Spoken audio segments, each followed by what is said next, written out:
Hello friends, Light India channel আপোনালোক সকলোকে স্বাগতম জনাইছো। আশা কৰিছো আপোনালোক সকলোৱে ভালে আছে, ময়ো ভালে আছো। আজি মই আপোনালোকৰ বাবে চুকাফা দিৱস বা অসম দিৱসৰ বিষয়ে এখন ৰচনা লৈ আহিছো। বলক তেন্তে দেৰি নকৰাকৈ আজি ভিডিঅ'টোলৈ আগবাঢ়ো। অসম দিৱস বা চুকাফা দিৱস হ'ল অসমৰ আহোম ৰাজবংশৰ প্ৰথম স্বৰ্গদেউ চাওলুং চুকাফাৰ স্মৃতিত প্ৰতি বছৰে অসমত পালন কৰা এটা দিৱস।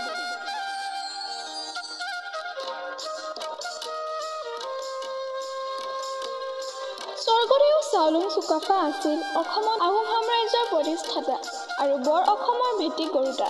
চুকাফা অত্যন্ত কষ্টসহিষ্ণু, বীৰ আৰু সাহসী যোদ্ধা আছিল, যাক কোনো বিপদেই কোনো কালেই টলাব নোৱাৰিছিল।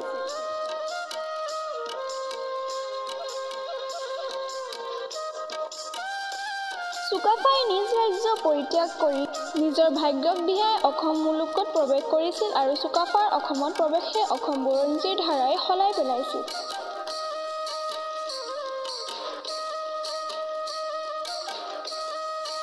চাওলুং চুকাফা আছিল বীৰত্ব আৰু সাহসৰ প্ৰতীক আৰু অনৈক্যৰ মাজত ঐক্যৰ প্ৰতীক।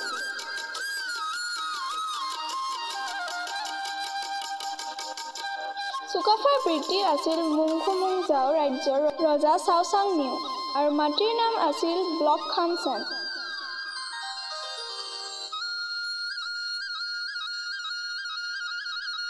সমগ্ৰ অসমবাসীয়ে 1987 চনৰ পৰা 2 ডিচেম্বৰ তাৰিখে অসম দিৱস হিচাপে পালন কৰি আহিছে।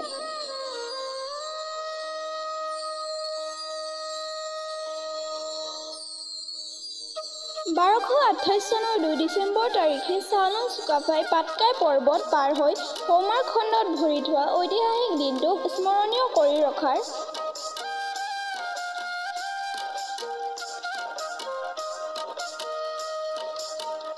মানসেৰী চৌখোৱা অঞ্চলৰ ভীমকান্ত বুঢ়াগোহাঁই নামৰ এজন ব্যক্তিয়ে 1972 চনত আৰম্ভ কৰা এক প্ৰচেষ্টাৰ ফলত এই দিৱসৰ আৰম্ভণি ঘটে।